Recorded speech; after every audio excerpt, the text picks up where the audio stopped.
Bismillahirrahmanirrahim. Assalamualaikum warahmatullahi wabarakatuh. Assalatu wassalamu asrofil anbiya wal mursalin wa ala alihi washabbihi ajmain, amma ba'du. Yang terhormat Mistika Febriani MPD selaku dosen pengampu mata kuliah TTK. Di sini kami dari kelompok 4 yang beranggotakan Hana Noviana, Yuli Sarmila, dan saya sendiri Yuhendra akan menyampaikan hasil diskusi kami tentang pendekatan behavior. Yang pertama ada pandangan sifat manusia. Terapi perilaku modern didasarkan pada pandangan ilmiah tentang perilaku manusia yang menyiratkan pendekatan sistematis dan terstruktur untuk konseling. Pandangan ini tidak bersandar pada asumsi deterministik bahwa manusia hanyalah produk dari pengondisian sosiokultural mereka.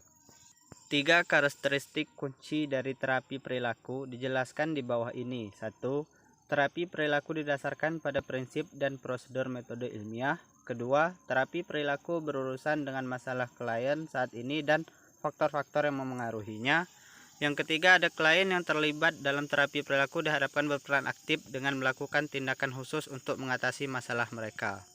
Yang kedua, ada konsep dasar. Salah satu studi yang paling penting dalam perkembangan pendekatan behavior adalah studi yang dilakukan oleh Watson dan Rainer 1920 yang menggunakan anak sebagai subjek tentang rasa takut dipelajari.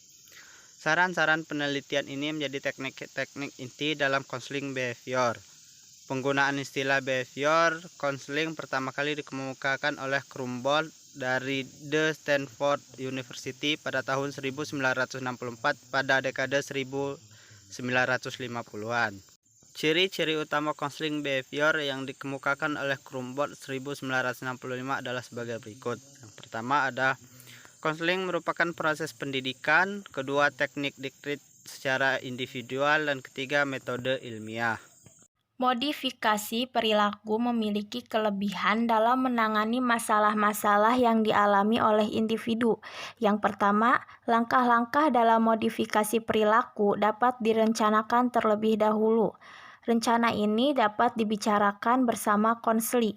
Yang kedua, perincian pelaksanaan dapat diubah selama treatment disesuaikan dengan kebutuhan konseli. Bila berdasarkan evaluasi, sebuah teknik gagal memberikan perubahan.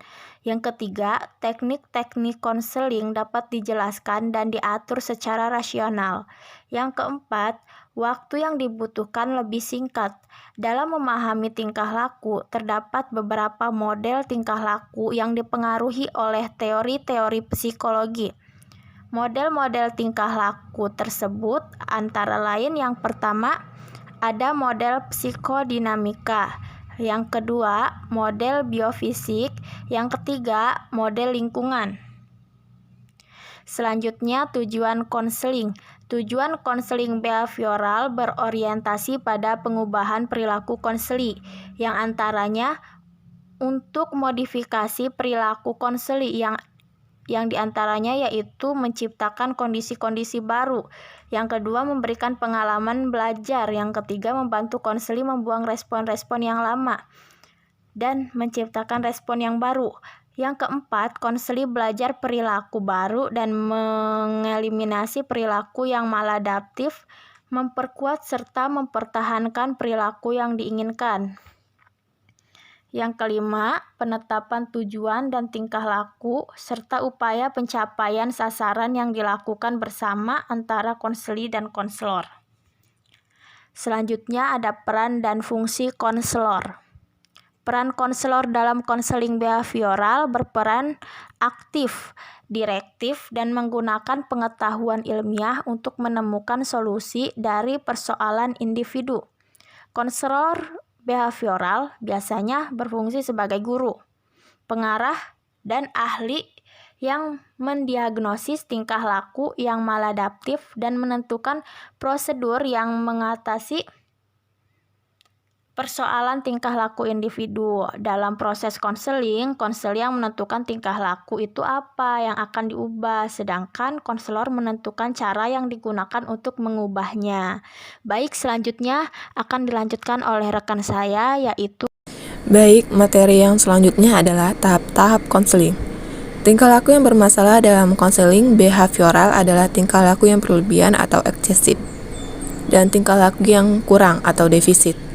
Tingkah laku yang berlebihan itu seperti merokok, terlalu banyak main games, dan sering memberi komentar di kelas. Adapun tingkah laku yang defisit adalah terlambat masuk sekolah, tidak mengerjakan tugas, dan bolos sekolah. Tingkah laku eksesif dirawat dengan menggunakan teknik konseling untuk menghilangkan atau mengurangi tingkah laku. Sedangkan tingkah laku defisit diterapi dengan menggunakan teknik meningkatkan tingkah laku. Teknik-teknik konseling. Teknik konseling behavioral terdiri dari dua jenis, yaitu teknik untuk meningkatkan tingkah laku dan untuk menurunkan tingkah laku.